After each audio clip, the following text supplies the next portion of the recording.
live. Hello and welcome to another episode of The Attacking Third. I'm your host, Austin Hamill, joined as always by Gus Seminario. And joining us tonight, another amazing guest from AAT Sports, Philadelphia Union beat reporter, Jose Nunez. Jose, thank you so much for joining us, man. Hey, no, thank you so much for having me. I always joke and was joking actually with my colleagues Mike and Dave, who we do Across the Pitch, our Union podcast, that being considered a beat reporter might be a little bit of a stretch, considering, I'm more of like a beat Twitter, type of thing. And then I kind of, took a step back and I thought, yeah, I guess reporting all the press conferences and being at the games and sort of talking about it on podcasts sort of makes me a reporter. So I'll take it and maybe feel good about it. Yeah, that's the exact same way that I saw it. Was like I live tweet along for the games, share as much stuff as possible, and then do the show and occasionally write something. I'm like, I feel like reporter's a bit of a stretch, but I mean, I'll take it. If you're going to throw it at me, I'll take that title. Sure. No, wholeheartedly agree. Yeah, Gus, are you all good, man? Or are you still a little bit behind? I think so. I mean, I think I'm a little bit behind. I think I'm trying to get this connection figured out. I've been having issues. It seems like with, it might just be I'm not going to say the else. company name, but I've been having issues. But yeah, we're just going to get right into this. Philadelphia played the LA Galaxy over the weekend, and it was another really bad performance. Definitely an opportunity where you would have loved to have even at least gotten 1 point to sort of keep yourself in your position on the table, and came out flatter than I've seen in a long while. And even though we got the one goal, it just... There again, just like the Atlanta game, there wasn't really many positives to take from this one. Anyone, I can step up. No, I wholeheartedly agree there too. Having watched that game, and I must admit, I watched it and muted. I was at a birthday party, and a birthday party for my cousin's son, first birthday party that is, and.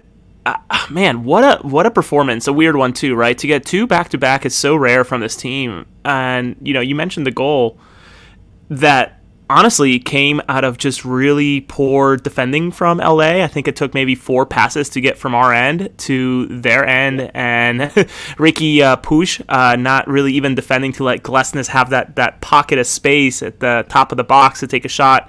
Weird reflection, have an LA Galaxy defender turn around, let that ball bounce, and get at the feet of the scorer, which was, I think, Mikel Ua, right, if I remember correctly. So I don't want to say you feel bad about that goal, but when you really think about it, it takes a shot to get in, but to score like that and that be the only goal was disappointing in a way. But I think it's hard to look at this game and go through this game and not think about, unfortunately, hate to pin it on one guy, but the mistakes that came from Joe Bendik throughout that match. And, he's a professional. He's been in this league for a long, long time. But to see some of these shocking mistakes were sort of jaw-dropping in a way where, I spoke to some friends who were collegiate keepers as well as high school and whatever. They've played high-level soccer at some point, and sort of like, what did you think? And all of them were kind of like, that's amateur stuff. Like, what happened there? So just a disappointing performance, and just really tough to watch two of these back-to-back, and sort of the Union Twitterverse fall apart, right?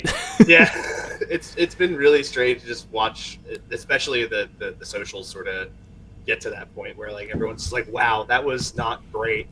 And again, it's just another match where, not having Andre Blake is proving to be a pretty big problem, because you think with Andre Blake in there, it possibly you only have 1-1 because of just the sheer increase in skill between Bendik and Blake.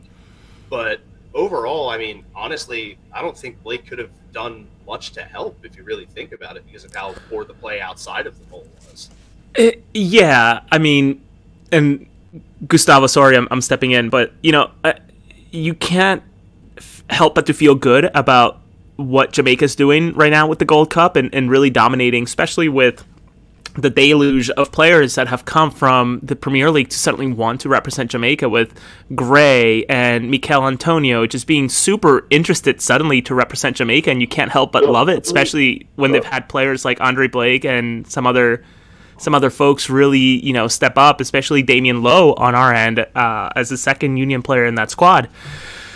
But you also can't help but to think, Andre, can we just have a bad performance and have you back? And you don't never want to have that mentality, right? Because that only elevates his game and elevates his value. Not that we will ever transfer him out, but I don't know. I like to think that Blake keeps us in that game, and maybe his leadership from the back sort of sparks something, which is obviously very tough to say when you have Daniel Gazdag not having his greatest game, and you also have Julian Carranza, who is really a ghost for the majority of the game, barring maybe a shot that became across the box, low and hard. So hard to say yes and no to that, but ultimately just another disappointing performance, and unfortunately back-to-back, and leading to the news today, right, which makes it super awkward when the Union are just so high and proud to announce Jim Curtin signing for another 3 years. So it's sort of like that super odd timing to be super cheery about things when, this is one of the worst stretches of soccer we've seen this team have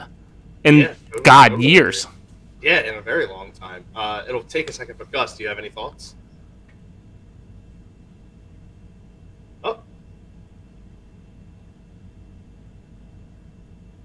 So no audio coming from Gus, unfortunately. But one of the main things that, aside from not having Andre Blake, also still missing Kai Wagner due to injury, that hamstring injury, and again the runs on the outside proved to be very dangerous, leading to some pretty solid looks for LA Galaxy, especially in the later minutes of that match. Yeah, it's also very sad when you see that, the first line of defense being Carranza or Ua, depending if they start switching, flipping around, who's going to be on what side. But then when Bedoya is sort of your next line of defense, or Leon Flock, who are, both of them feel like they have hips that are made out of concrete. It's very difficult to think that they're going to be the one stopping dynamic players. Is very difficult. And then you're putting players like Mbaizo and Nate Harriel, and it depends on what Jim wants to do with Nate that day. Sort of Matt Real in this case, which is sort of a surprise to me. You're exposing them, unfortunately, and putting them in really, really bad situations. And, it was very difficult to watch, especially, with Kai. And I know we'll preview the match that is tomorrow evening. It's hard to believe there's another one on Wednesday. But Kai is fully back. I was able to ask Jim today during the press conference before they traveled out to Nashville. Kai has practiced all week. He should be ready to go. Hopefully a starter, barring any crazy, nagging pull or pain from his quad in warm-ups tomorrow evening. So I think we can all sort of breathe in and sort of feel a little bit better, despite still having to, and again, we'll talk about it more, but Joe Bendik being named the starter already for tomorrow's match. Yeah, unfortunately, it's going to be Bendik again, but it was sort of expected because of the fact that I don't want to seem as negative about it because like you said, they're having such a great run down there, but having Jamaica advance, it's just dang it, another week without Blake, and it definitely sucks, but got to be able to rally the back line around the goalkeeper and help sort of force a lot of bad looks coming up in the next match. And I mean, you did an okay enough job to limit the damage to just 3, but to allow 7 of 16 shots on net to actually find their way towards Bendik definitely didn't help that situation at all. No, it did not. And, you sort of mentioned rallying the troops behind the goalkeeper, and Jim sort of had that message today, too, where he was point blank asked, is there going to be a change? What's going on with Trent? Well, Trent has had a broken finger for the past couple of weeks and playing through it with the Union, too, which I can only imagine it's quite painful, especially in that position and having to probably have that thing taped so hard to some sort of titanium nest type of thing inside of a glove. But Jim's message was very strong and very quick to be around. We have to come around Joe and elevate him and hopefully protect him, right? But let's not fool ourselves. The 2 goals that we watched, honestly, all 3, that corner especially was one of the most amateur goals I've ever seen. Never mind being beaten near post, which I guess you could also, maybe backtrack 5 seconds and watch Matt Rowell jog to the ball that became a cross to, the two strikers that sort of just fumbled the way into the goal.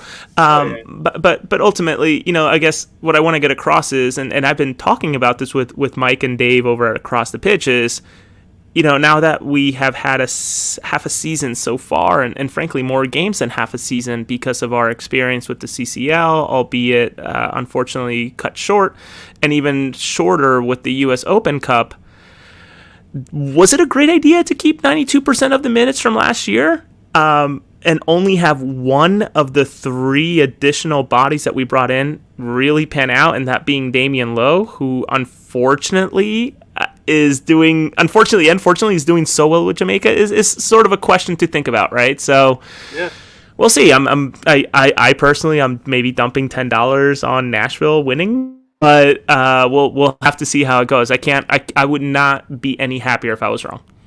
Oh yeah, I mean, I 100% agree with you. I would probably, if I were a betting man, I would be expecting Nashville to more than likely walk away with this win, just because of what they have going on with their offense. Is just honestly, at this point, I feel like it's one of the better goal-scoring forwards in the league in Hany Mukhtar, if not the best right now. Another guy that I'm surprised has been here as long as he has with the level of skill that he has. But, having Curtin, saying that he needs to see the guys, rally around Bendik and be able to help him out, when he talks about stuff in press conferences, he definitely took a lot of time to really get on those guys and be like, hey man, we know the skill gap is different, help this guy out, be what you're supposed to be and be one of the better defenses and prove that, because if you're not playing at your best, you're not helping him to be able to do anything else, and it's just only going to get worse if you can't really rally. Yeah, and people, and by people I mean Twitter, which obviously is not the biggest sample size, and never mind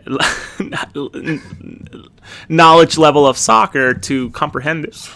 But let's make no mistake, Matt Freese won it out. And one of the early questions in this run, albeit a bad one, with Joe Bendik this year, man, we should have kept Freese. Man, we should have just.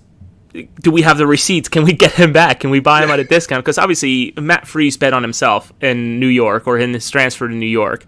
And I would say strongly that it has not panned out, albeit, probably lucrative for him and obviously in his hopes to also get playing time. It just hasn't panned out. So, Trent being a draft pick was sort of surprising to me. We don't obviously do that very often. In fact, I think Ernst Tanner sees draft picks as wastes of time and reality, and more often than not sells them, or I should say trades them for funny MLS money. So it's a shame. I would love to see Trent get a start, though I could not think of a more difficult place than going to Geodis Park against Nashville in an already sort of beaten up team in bad form, being the Union, against Hany Mukhtar, a MVP level player who is obviously in a race for every possible award this year, and heavily linked as well with a move to Qatar. So he's certainly getting a lot of attention. It's just, is that really the right spot for Trent to start? I don't think so. And obviously the injury totally gets him out of there. Yeah, even if he wasn't dealing with the finger injury, I feel like this is not the spot for you to start him. No, if it was Colorado, maybe. If it was Minnesota, maybe. And obviously Minnesota beat us, and we tied Colorado. So it's difficult. And I've been a big proponent, and Mike and Dave know this on our show, that you win at home, you tie away, and in most leagues that gets you a championship. In the MLS, that gets you a pretty high playoff spot, if not a supporter shield. Yeah. But Jim says it every single week. This league is very tough to win on the road, and that's where you make your home your fortress, which obviously Subaru Park has been for us for a couple of years now. And gosh, to throw, I can't even fathom throwing someone like Trent into Geodis Park with that atmosphere, even if it was on a Wednesday, and having that be his first MLS start. That's seriously trial by fire. And Eric, thank you so much for joining. Eric is one of our consistent listeners over across the pitch. I'm so glad that he's with us tonight. I'm not sure if he listens to you guys often or he comments on your show. He checks in fairly often. That's great. That's awesome. I love Eric. Eric is incredible. And he's saying here, can we sign my 72-year-old dad then? We might have a better shot at winning. No, you know what? Honestly, and with all due respect to Joe Bendik, I would think that he is also mentally battered after this tough stretch, right? It's not easy to go through this, even if you're an amateur, right? Think of yourself in high school or even, collegiate soccer. I'm sure you don't feel good after these performances. No, yeah, giving up 5 in 2 games is never a good feeling. Even if you give up those 5 and your team still wins, it's still going to shake your confidence for sure. No matter, be it hockey or soccer, if you are giving up goals, you're gonna eventually dig too deep into your own mind to try and figure out what it is, and you'll either find it or you'll end up developing the yips, and it could tear you apart. It's very rough, and to be able to overcome that mental battle is going to be the biggest thing for Joe Bendik. And just like we've been saying, going into Nashville, how passionate we know those fans can be down there, they'll really be a big proponent in how well Bendik can sort of re-establish his confidence, especially against a guy like a Mukhtar, for sure. Yeah, and we'll see. Well, I'm just really excited to move on. Again, I keep on referring to today's press conference, but Jim I think he's as PR ready as they get. He really is, albeit super transparent too. That the Union are blessed to have back-to-back games in a quick turn to hopefully relieve themselves of the bad taste in their mouth and have hopefully a win at Geodis Park would be incredible for the confidence of all those players, especially with the ones that are still, there, and rumors today of Olivier Mbaizo wanting a transfer, as well as Kai probably his time running out with a contract situation. So to get a win at Geodis with those players and not having Andre Blake or Damian Lowe would be massive. Yeah, it would be a huge confidence boost for the Union going into the weekend. And we alluded to it a little bit earlier, and I feel like we should just jump into it now. You were just talking about, his press conference this morning. Jim Curtin is locked in for 3 more years. What were your thoughts on the signing? I sort of chuckled a little bit because I remember the press conference where he was announced as the manager of the permanent manager of the Philadelphia Union, and sort of racking my head of where was I? And I was not in the room.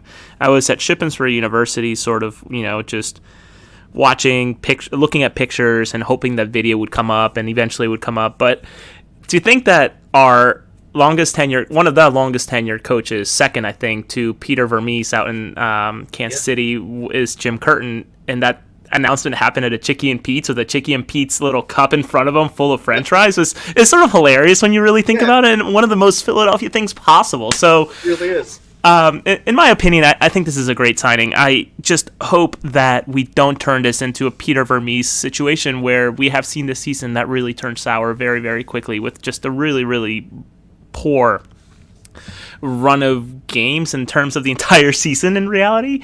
But it's powerful to remove this piece of the conversation, right? Especially as we get closer and closer to Leagues Cup, as well as the business end of the playoffs, which, whether you realize it or not, it's really a month long worth of games in a tournament style that goes from, I think, October through December 9th. So it's a very, very long playoff period. It's good to have Jim locked in. I think, during the press conference today, I'm not sure if you were able to tune in or not, but he was also very clear that this is the place he wanted to be, despite a lot of noise from outside of the United States that was very interested in him and actually humbled as well as sort of pinching himself and thinking, really, me? So I'm just so happy we're able to have him. He's been a joy to work with in the times that I've been able to ask him questions, as well as connecting with him post press conferences in the players area. Always kind to ask how I'm doing, that type of thing. So he's been a joy. I think he's welcome, and I think he understands the fan base, and he's always very quick to address it too. Yeah, it's a very well-deserved signing. He's a 2-time Coach of the Year here. He's essentially helped establish the Philadelphia Union to be their identity for who they are in this league. And with all those rumors that were swirling around, to be able to get him locked in, like you said, going into your third tournament this season in the Leagues Cup, and going into this stretch run into the playoffs, and having this be one of the longer seasons that you've had in a few years. It's definitely worth it to try and get that done as soon as possible. It's a shame it took until right around All-Star break for that to happen. But, take it when you can get it. He definitely fits this city very well. He is very he's very himself, I feel, is the term that I want to use for his attitude both on the sideline and post game. He's a very tactical mind for the game of soccer. He's put a ton of amazing time into it. It's given so much to him. He's an MLS Cup champion. So for him to be able to give that back to a team for as long as he has in Philadelphia, and have him be from this area too, it was the perfect fit. And to be able to keep him for another 3 years and potentially even longer than that by the end of the contract, I am all aboard. The timing, both of when this contract was finally announced and the negotiations, but also when the contract ended, I think is very telling, despite Jim sort of addressing the media and telling us when we asked him, was there, leading up to obviously the announcement today, so let's work backwards, was there any interest in the U.S. Soccer Federation? Was anybody in touch with you?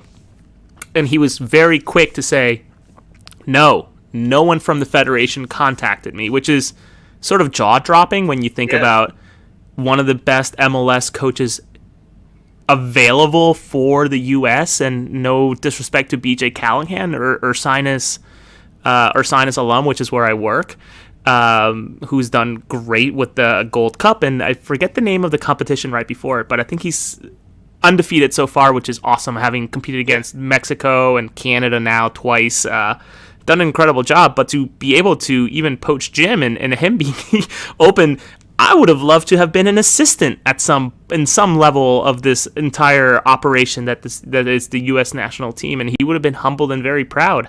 Some would say that that's maybe a step sideways, maybe a step down from being a head coach at the MLS.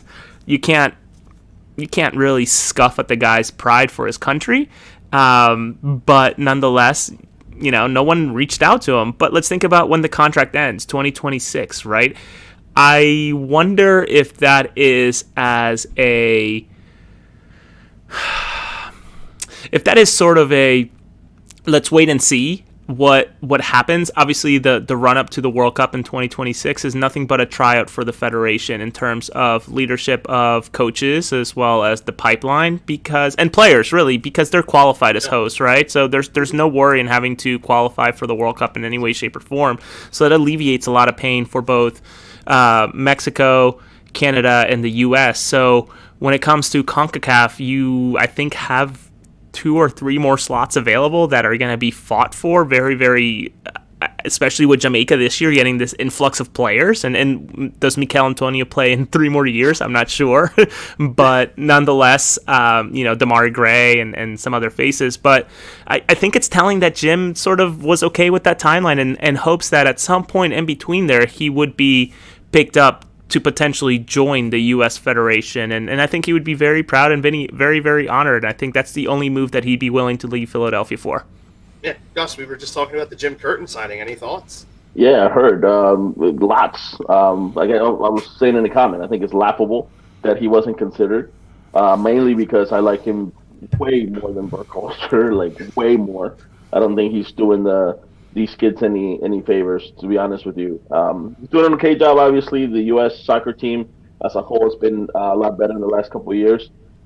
Very young, for being that young, but there's no question in my mind that Curtin could have done a better job. I mean, they want to do what they want to do. I'm glad he's staying in Philadelphia. I mean, don't get me wrong, I don't want him to go anywhere.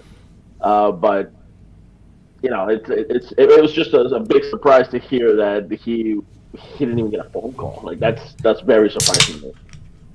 Especially when you consider the fact that there was an interview that he did, I want to say near the beginning of the season, at some point in like the first couple of months, that he had said that if he did happen to receive a call from the U.S. men's national team to even be an assistant, he would heavily consider taking it, just because of the opportunity that he would have to work with that talent, of which a few of them he's already worked with, technically, if you really think about it. So it's like you said, it's definitely a big shock that the men's national team didn't even, want to dip their toes in the pool to even see if it was a possibility. Well, maybe they just they were a little taken aback at the fact that he's coached in the MLS. I mean, I'm trying to think of ideas.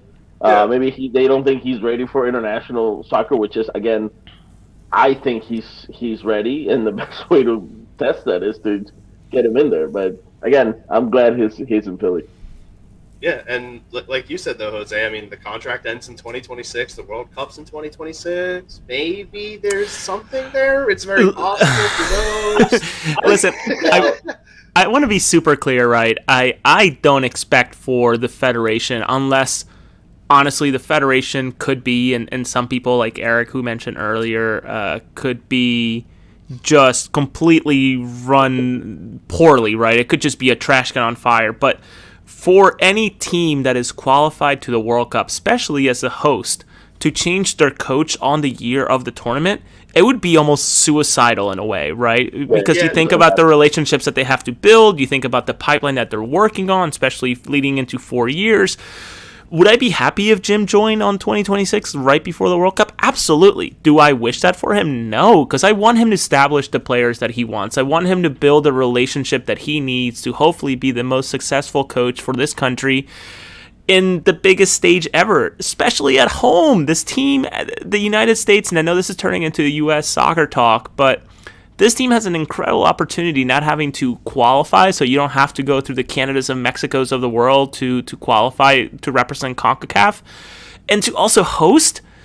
Talk about, I mean, it's literal home field advantage that they will have, especially when you think about, the nature of probably having to have pods across the country. All of these U.S. players should be completely fine. They don't have to really. It's such a leg up on everybody else that it would be. I would feel so sad for this country and this federation if they do decide to do a coaching change with 12 months to go.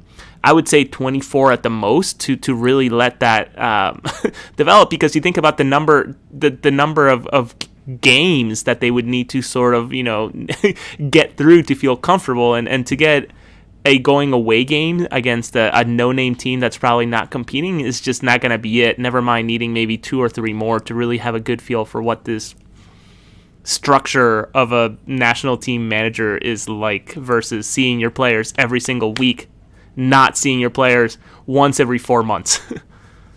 To be honest, having him join the team in 2026 when you're about to be in the biggest stage of all, it's almost like you're setting them up for failure if you do that, and that's any team, right? And I mean, it's any coach, unless you're like super established coach, but it really is. You're in the biggest stage, so if you fail, you're failing in front of the whole world, right?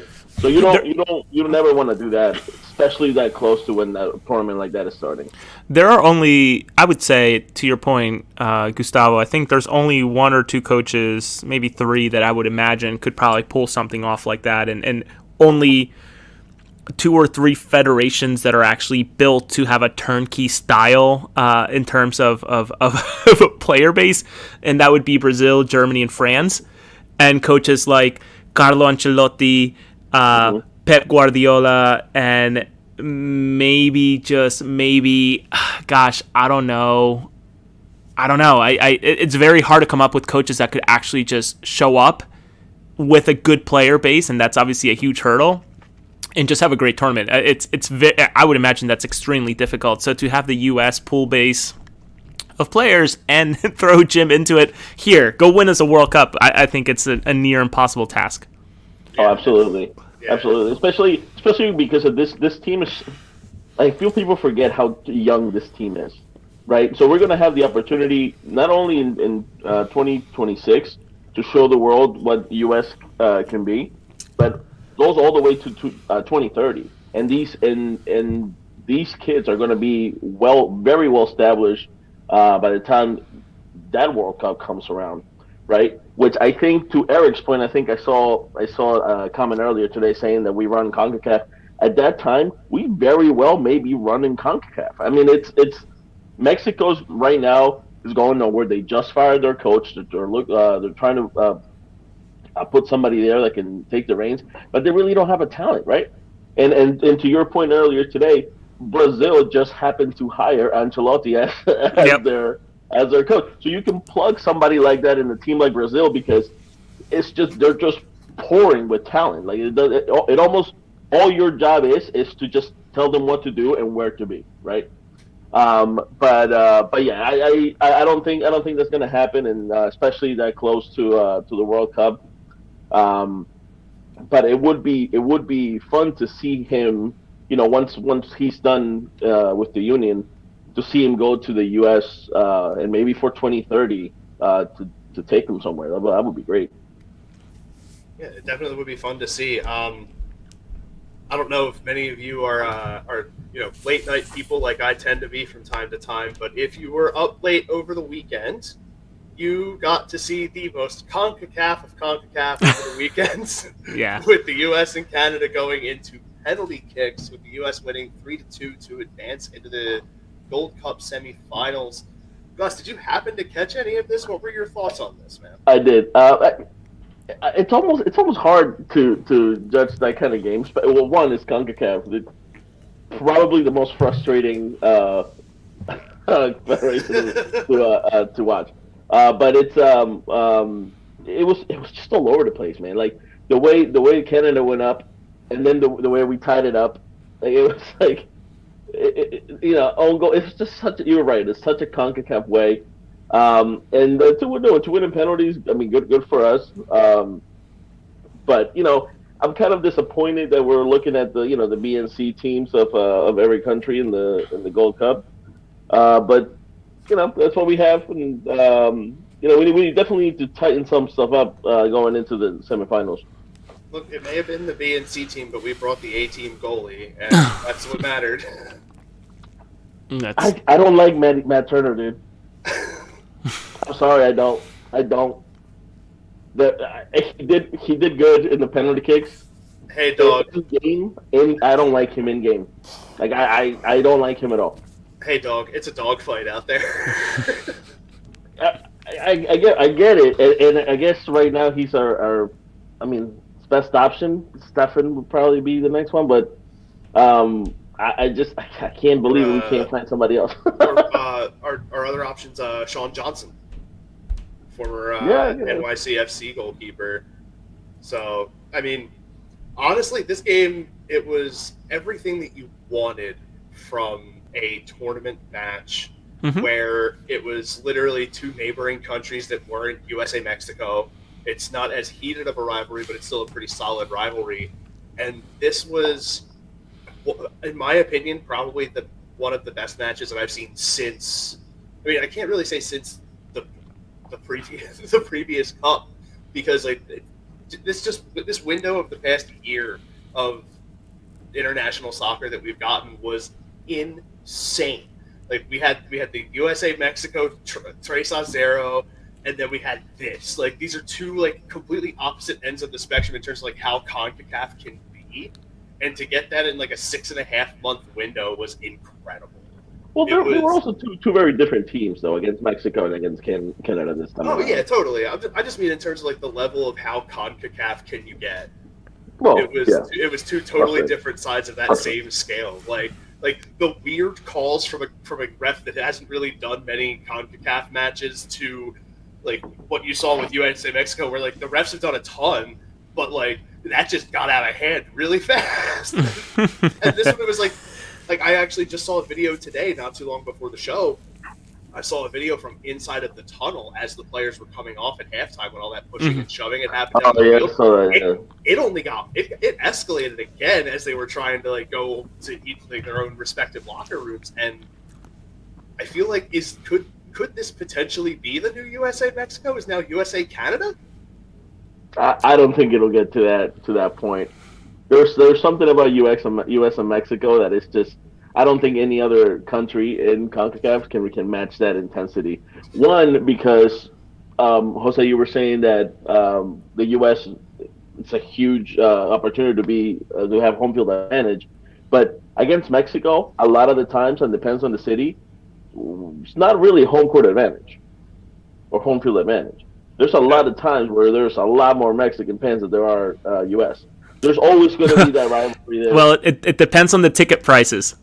Well, yeah, that's absolutely right. Yeah, that's absolutely right. And if they get better, they're going to go up. So maybe we'll get to see more. But yeah, I mean that's going to be huge. But as long as soccer keeps catching more and more traction in the States, which it has in the last couple of years, and now with Messi being here, this is what we're hoping for, right? But it's gonna be good. I don't think that it's gonna become U.S. Mexico, but it'll be a good rivalry. Yeah, and Eric there saying he only hates Canada in hockey, and then saying that Mexico is always number one rival in soccer. I mean, yeah, everybody has their strengths. I don't think. I think that we'll keep that rivalry with Canada, and then we'll keep the soccer down south. Is it because Canadians are too nice? Before we move on from this topic, I think it needs to be addressed, though, and recognize that the work that the Canadian Federation has done, albeit not the most financially stable with everything that's been coming out in terms of not being able to pay players and players potentially going on strike, and gosh, what has happened with the women as well in terms of not getting paid it's obviously awful. But you cannot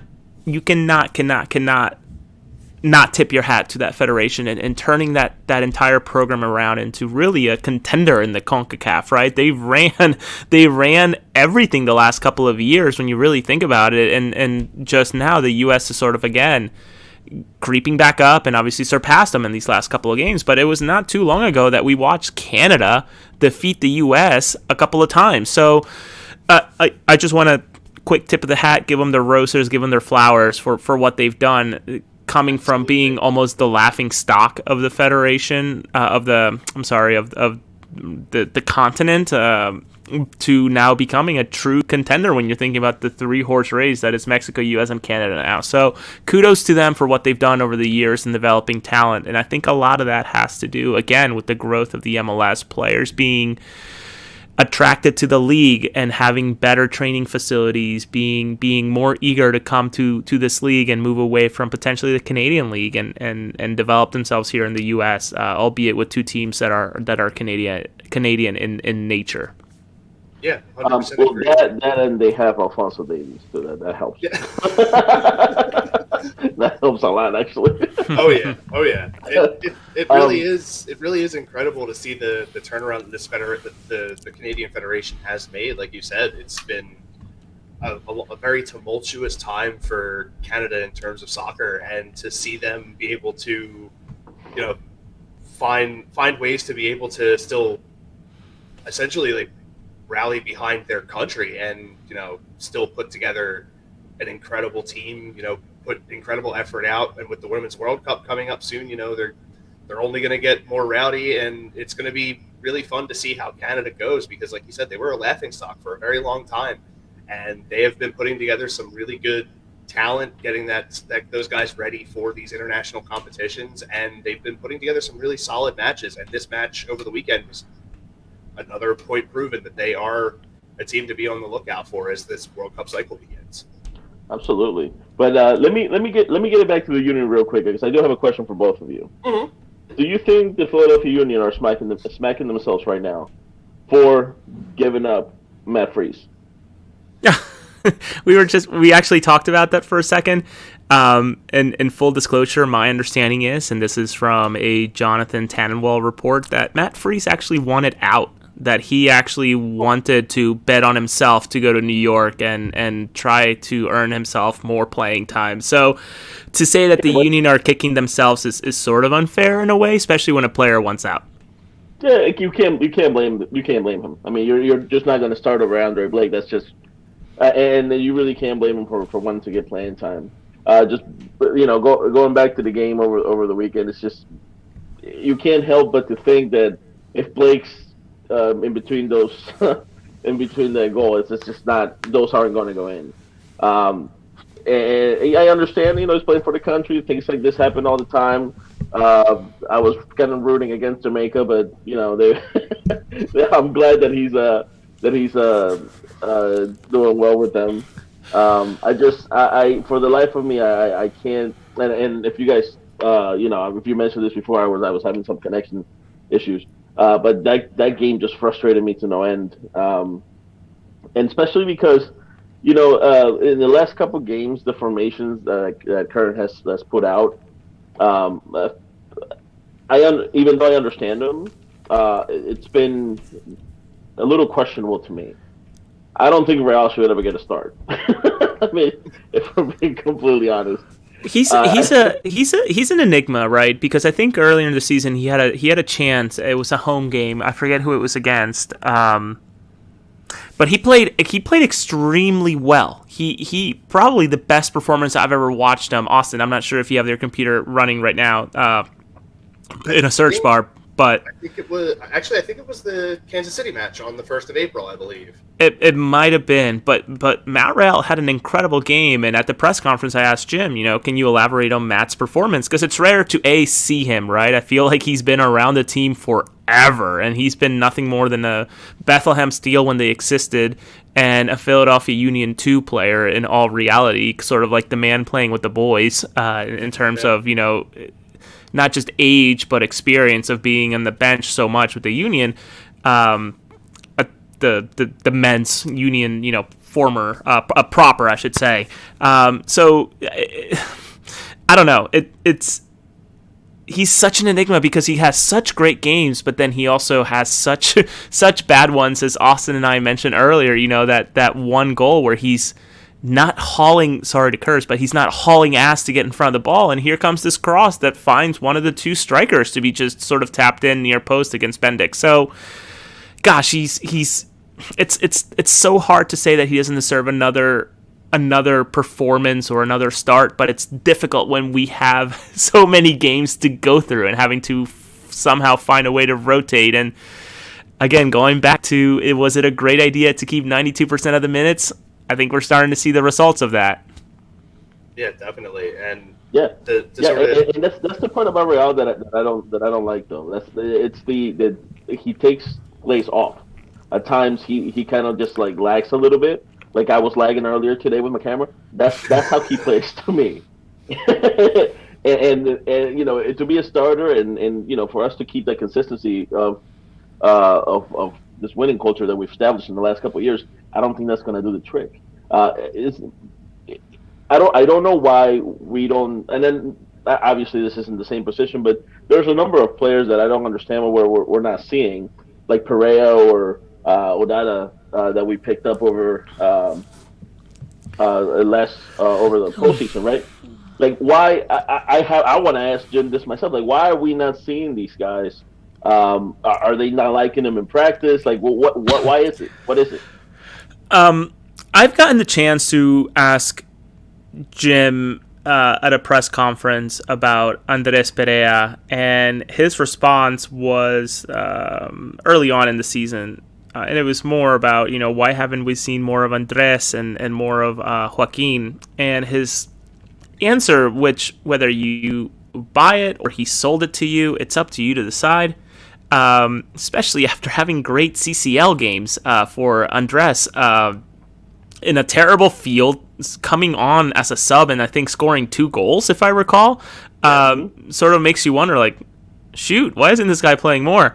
Jim's answer revolved around their defensive duties and how they are just not quite there yet, and that has been sort of the answer that us as press people have gotten. never mind having some health issues over the last couple of weeks. He was not feeling well. He showed up to training, wasn't feeling well. They sent him home to obviously not share it with the rest of the team, which is obviously sound practice for any professional, whether you're a soccer player or you go into an office. Don't go sick. You're going to get everybody sick.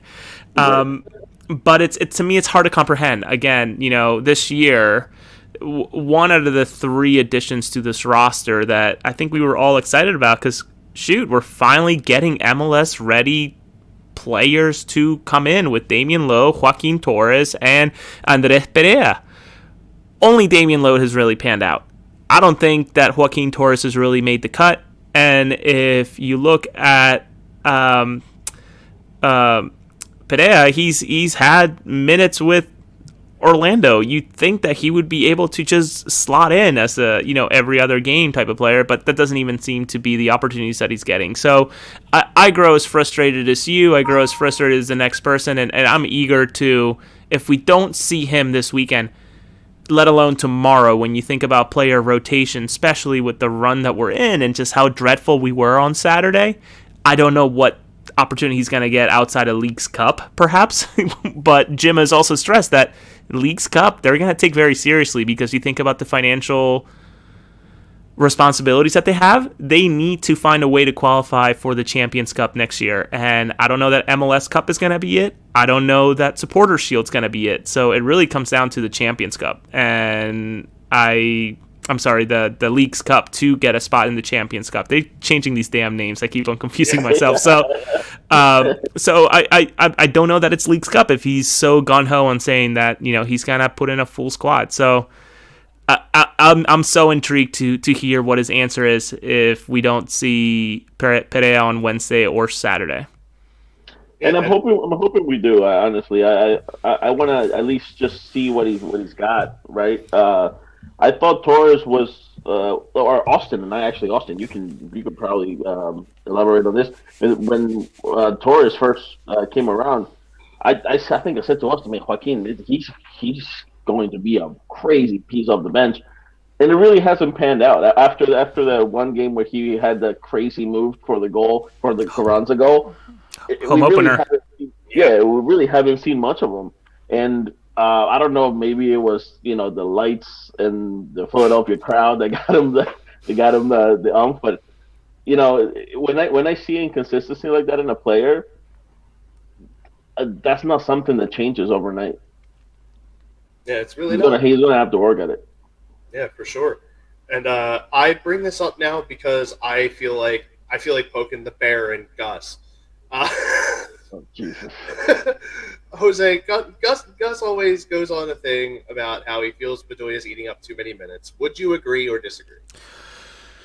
Listen, I feel like I'm finally finding somebody who sort of falls on my camp, to be completely honest with you, because I have been very vocal with my podcast partners and Mike Pereira and Dave Miller that I feel like the marriage between Philadelphia and Alejandro Bedoya is going to end in a divorce, and it's not going to be pretty. I'm actually really surprised that he got a 1-year contract and coming back for the season after a really tough injury with his hip flexor, if I recall, to get an additional year and early on in the season sort of be run to the ground and not be one of the first subs out, despite being one of the most rigid players. As I mentioned earlier, it feels like his hips are made out of concrete, that he can't shift, he can't move, he can't.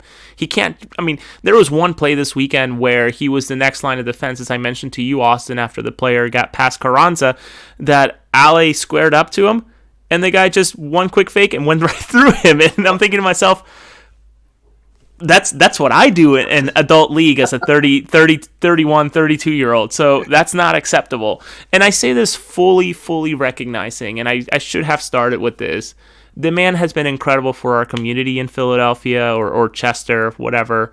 He has been an incredible ambassador for the United States and helping get the bid through, never mind the bid to have Philadelphia be a host city.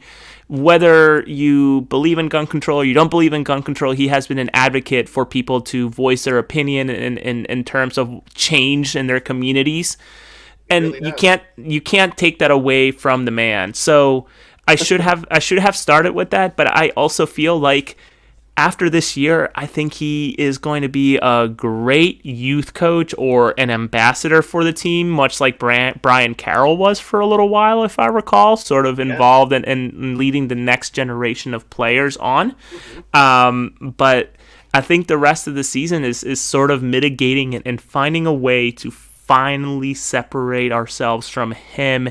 And I just don't think he has another year like he did last year where he was scoring goals out of nowhere. And I know he's had the left-footed shot earlier this season, I think a game or two ago, or maybe just last game, where it almost went in. So it's, to me, I think I'm agreement with you, Gus. It's or Gustavo, sorry. In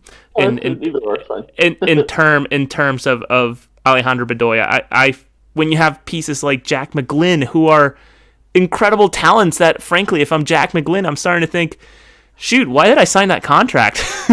I just said this the other day. I was talking to my brother-in-law. He's a big Union fan myself. I'm like, if I'm Jack McGlynn, I'm like, why am I here? Why am I here? If you're playing, listen, I'm with you, and I've said this to Austin plenty of times before. I understand why they brought him back for a year. They want a vet voice. He's been with Philadelphia for a while. I get it. I 100% get it. He can do everything that you want him to do from the bench. At no point is Bedoya starting, and I see him still in the match at the 76th minute. It just makes no sense to me. And they did this multiple times throughout the year. Yeah, and I'm slowly starting to come around to that camp too. Yeah, I'm slowly starting to come around to that Jose's camp. right. Jose's right. He will be a good coach, a good voice, a good mentor for kids coming up, or even a Jack McGlynn. But we know how nice of a talent Jack is. We know what he can do. We're struggling offensively. How do you not put this kid on? It's puzzling, right? And I think the joke that was tossed around, I don't know if it was Eric on our podcast, but it makes you wonder, right? What pictures or what text messages does Bedoya have on Jim that he keeps on getting, starting spots in our lineups every single week? But it is what it is, and we just got to go with it. And it just, you'd hope or you'd think that he would be, Jim's patented 60th minute substitution every single match, but unfortunately that just isn't the case. Where I guess the majority of the season prior to his 6 or 7 game break, where he was sort of healing his injury, prior to that, he was very much just playing all 90 and sort of head-scratching manner of like, man, we're running this guy to the ground and then, sure, get your value, but at the cost of what? When you have a Jack McGlynn or, again, Quinn Sullivan, who Jim has talked about very, very highly and sort of... Eric's referring to our sponsorship with Manscaped that we just got a couple of weeks ago.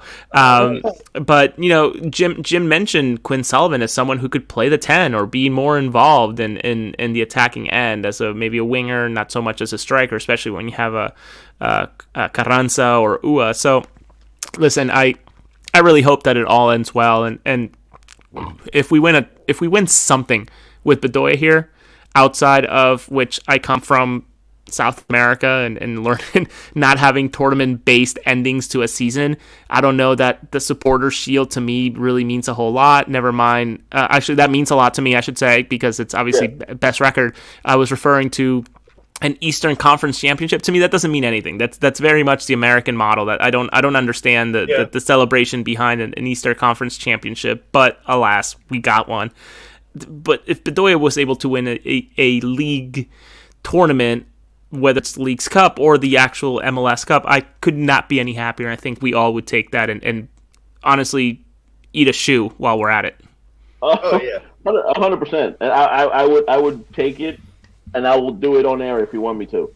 But we will have to get there. And to your point, I grew up the same way. The Supporter Shield to me, in soccer, because I do like other, I'm a 5-for-5 Philadelphia fan. I watch other sports. I'm a fan of other sports.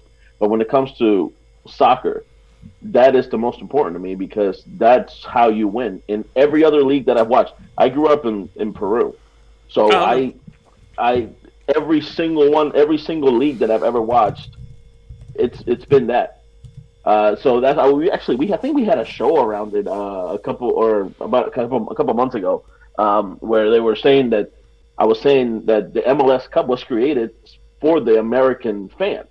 because they need playoffs, and I understand that. I completely understand it. If you want somebody to watch and you're here, you kind of have to have an MLS Cup, right? But the supporter shield to me is very important because that's how you win. Uh, I don't know if right now we have a legit shot at it, especially if we keep doing things like playing Bedoya a whole bunch of minutes.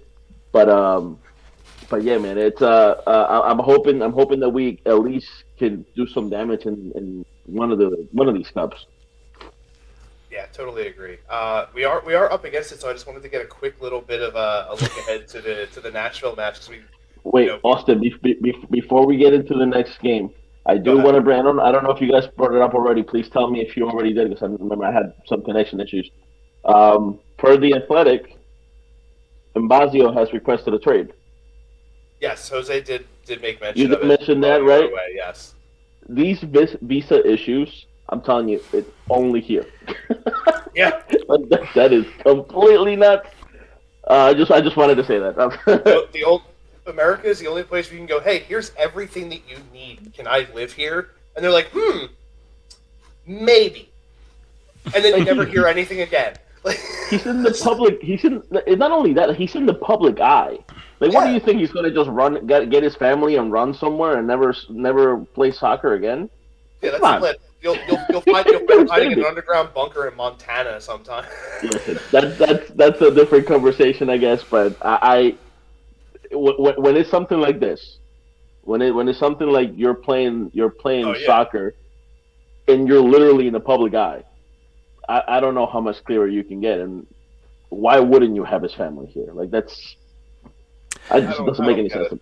Yeah, it's interesting. It seems to happen here often. I don't want to pretend or even remotely try to guess onto how it all works. I'm fortunate enough to have dual citizenship with my mom being from the U.S. and my dad being from Bolivia. So I am super blessed to not have to work through those situations. But it feels like it continues to happen with Corey Burke, and then although that was more like a green card, I believe. So I take that back, but. Jamiro Monteiro.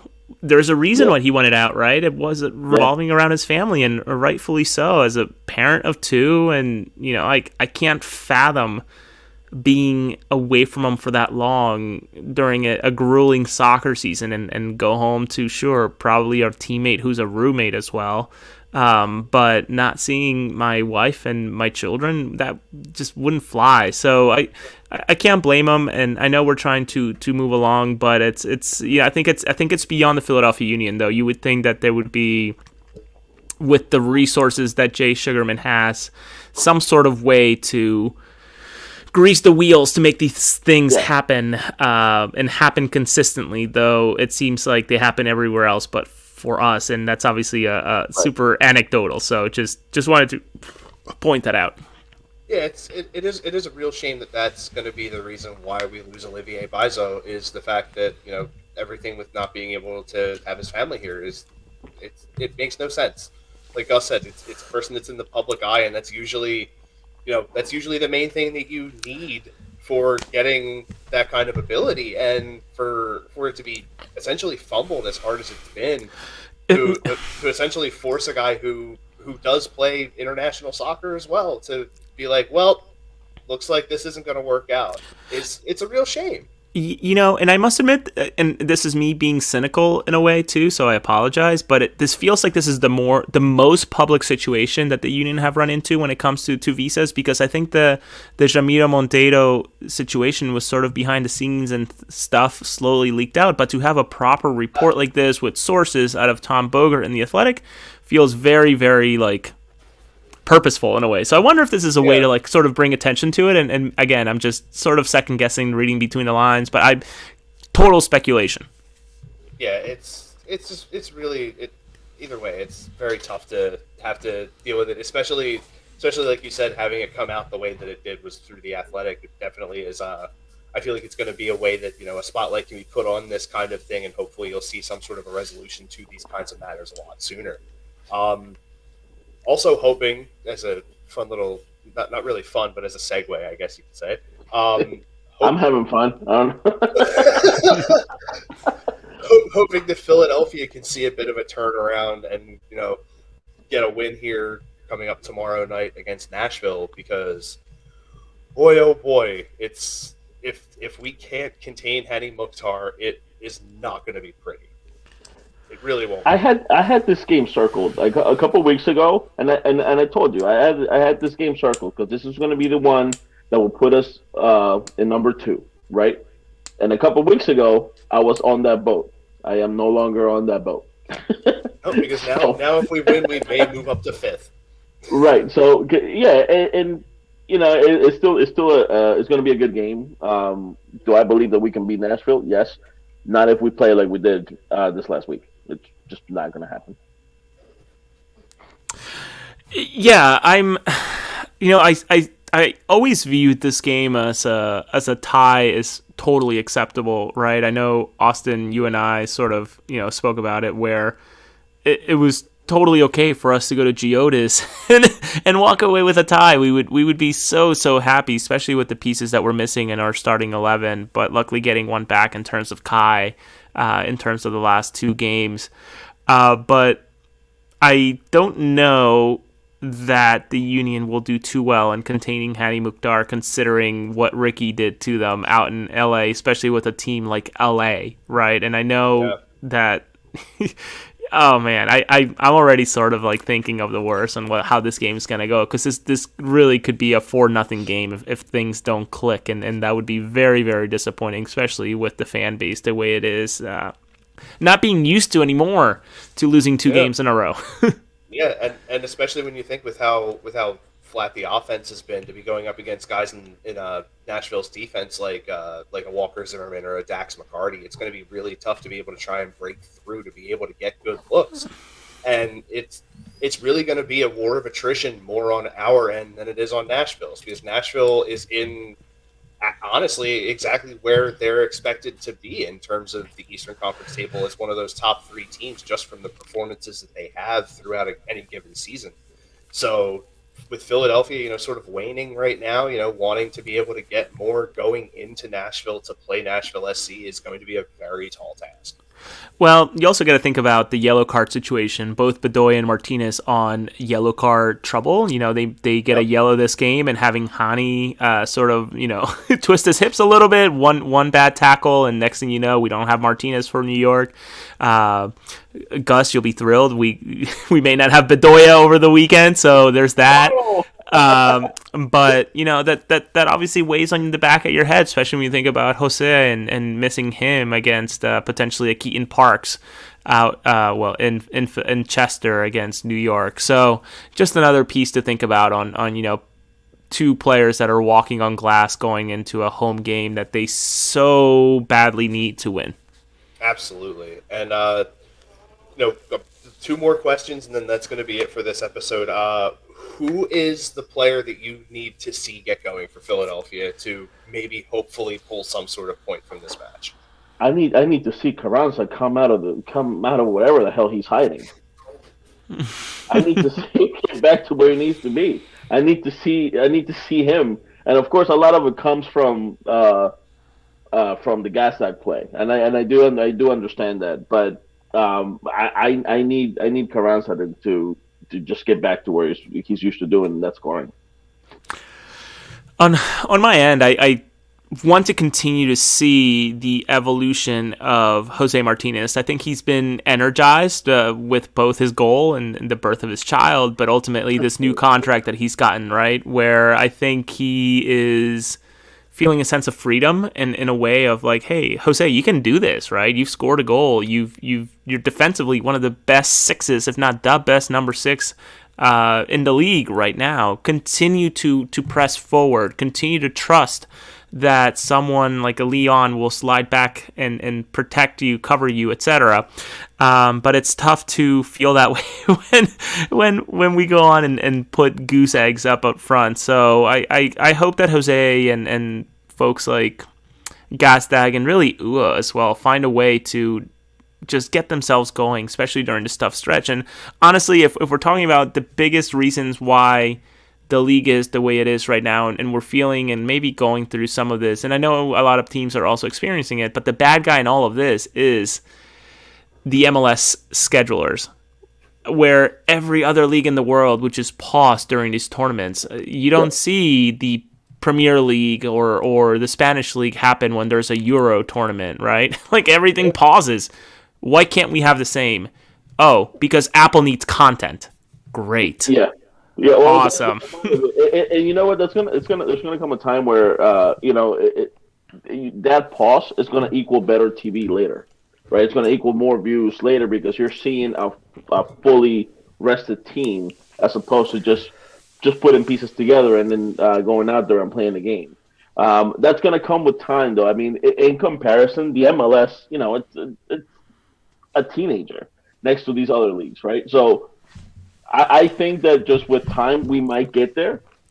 Knowing that Apple has that contract, I'm not going to put all of my eggs in that basket, but I'm hoping that that's the case. Gus, I'm willing to bet a beer, a beverage of your choice, maybe even a food item, depending on how deep your wallet is from the stadium. But I'm willing to bet that some serious changes happen to the schedule when we have Mr. Lionel Messi running around in Miami and him wanting to, especially with Copa America next year being hosted by the U.S., him wanting to be there and not have his club team slide down the table 6 or 7 spots because he's not there to carry the torch. I think we will see a lot of changes next year in terms of scheduling with a tournament like that will take some of the best players that this league has. Oh, yeah, and I can absolutely see that. And if there's anybody that can change the rules of a league, it's Lionel Messi. I would argue they already have the financial ones, but hey, that's a different conversation. Apparently, Miami has no care in the world about designated players. They can just get whatever they want. Yeah. Beckham just walks up. He's like, "Oi, we've got Messi, eh?" And they're like, yeah. "Okay." Do whatever you want. I don't care. Yeah, they're like, "Sure thing, Mr. Beckham. Well, here," just handing him checkbooks. Like, I don't understand. Them and Adidas, man, just throwing everything at Messi.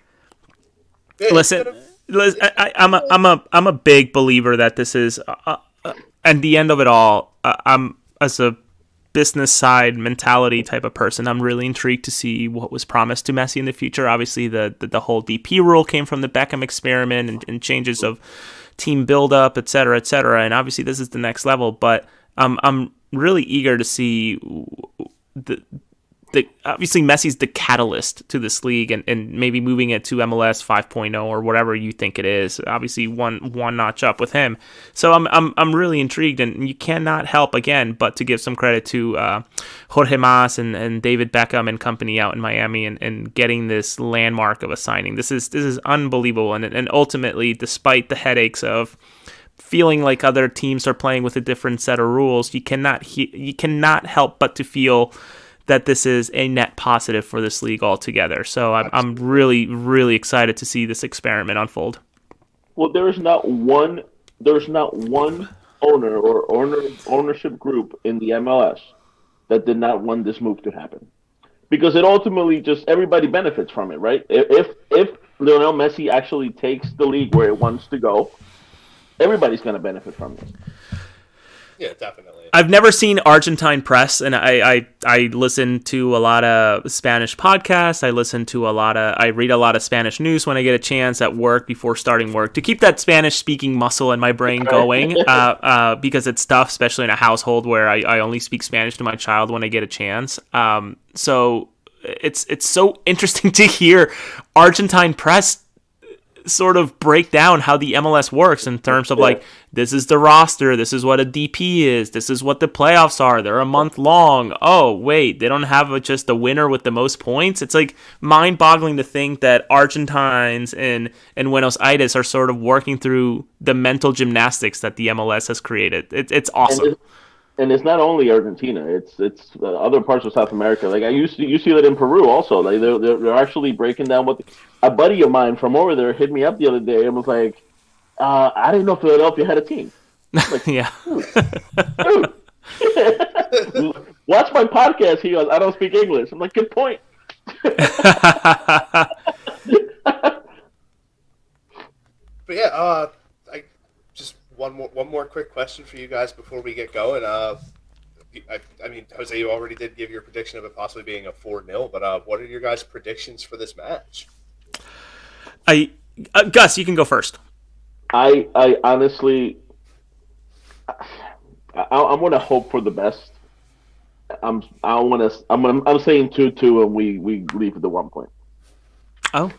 That's very. I mean, the optimist in me wants to say 2-2 in terms of the Union is maybe fired up. I'm sure there's a lot of locker room material from this past week of the pundits. Obviously, gosh, I think the MLS power rankings, whether you love them or you hate them or you put any value on them or not, slid from number 2 in the league to number 9 in the league after an LA Galaxy debacle, which is all fine and good. I don't put a lot of value on those, but a lot of people do.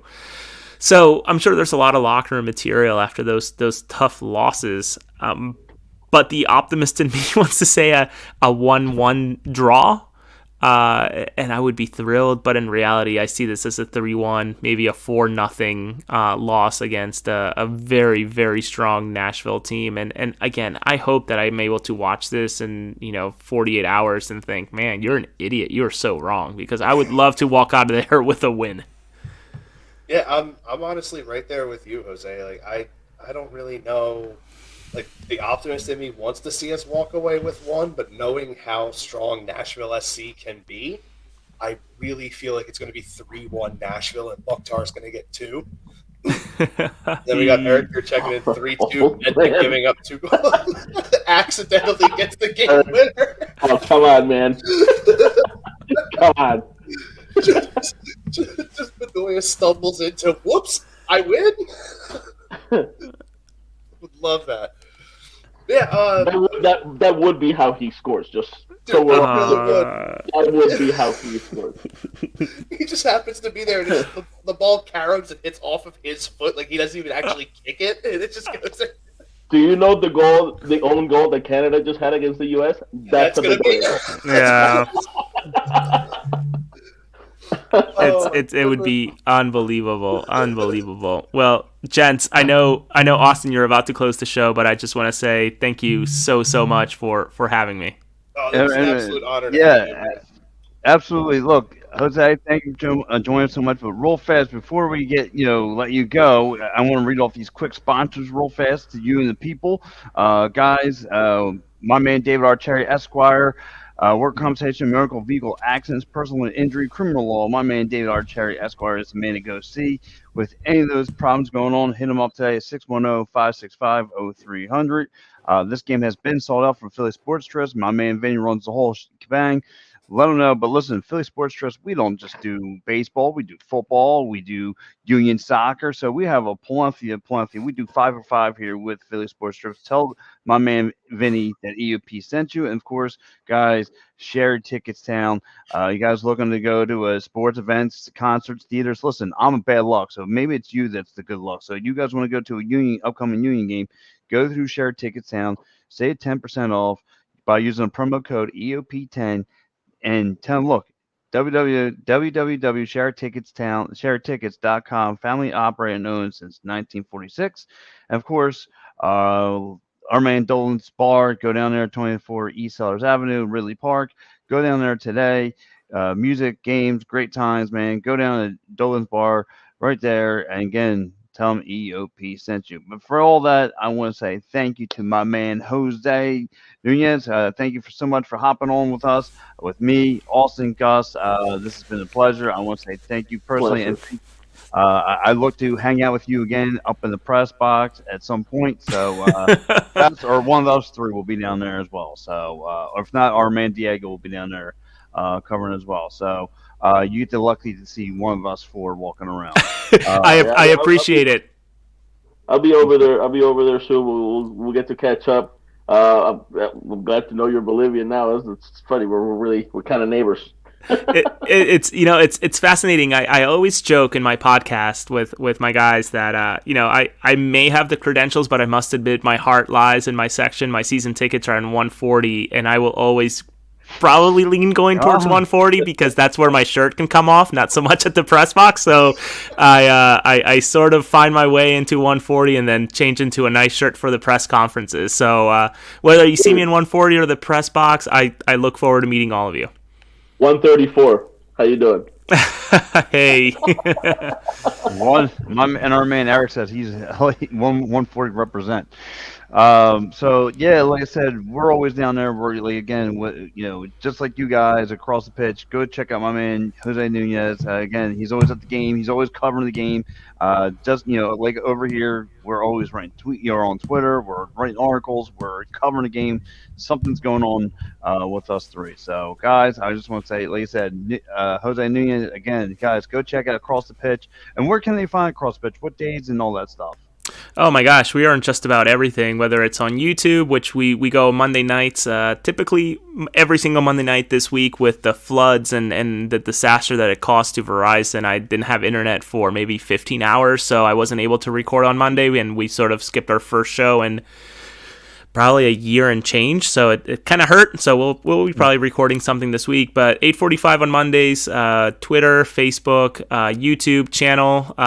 You can just catch us there and join us, much like the show, live. And we love the interaction. And Mike does an incredible job at hosting. Dave does an incredible job at breaking down the tactical stuff. And I just come in like a clown to talk about my experience in the stands and with the press conferences. So that's my job here. These two guys, know all the soccer. Of course, Gus being Peruvian, he knows every tic-tac trade about soccer. Also knows everything about the U.S. soccer. I'm glad to be working with these guys. I've grown up with these guys, so it makes it not much easier. And they just carry me around like a clown. So I also know a lot about current soccer heartbreaks. Aside from being a Union fan, I'm also a Man United fan. So I hurt a lot recently. And real fast, Jose, my man Austin's brother here is a turncoat. He's down in Nashville. Actually, what's it? Austin, he covers for them too, right? No, he is a season ticket holder for Nashville SC. He was a founding season ticket holder for Philadelphia Union when they first started. He moved down to Nashville with his wife not too long after they got married, and they were originally a USL team. At the time, and then they got promoted up to MLS, and he was a founding season ticket member for when they came up to MLS. So. Well, your brother's a dork. Yes. I say it all the time. I totally agree. No, that's awesome. I'm glad he was able to find an outlet, and he should consider himself lucky considering how big this country is, and the MLS. The feeling of the MLS is great, but there's also something to be said about the USL and all those other leagues, but nothing, in my opinion, so far can match what we have done here in Chester. So hopefully it's similar for him out in Nashville, but he is very fortunate to have an outlet so close back to back. Yeah, definitely. But he's still a dork. Yeah, honestly, take Jose. It's not far-fetched and it's not biased either, because the atmosphere in Chester, when you go to a Union game, is unbelievable. It really is. And trust me, I've been to games in South America. Like, trust me, they get a little rowdier down there, but it's very close. All right. Well, listen, guys. Again, thank you so much, Jose Nunez. Please go check him out across the pitch. Again, every Monday night. Go catch up with them. Great stuff. I've got to call out a little bit myself. So and again, I've seen Jose in the press box hanging with my man Big Dave. So again, guys, go check him out. Him, Dave Miller. You heard it. Heard him first. So guys, go check all those guys out. Again, Tack and Third. We'll catch you next Tuesday right here, 9 o'clock. Thank you so much.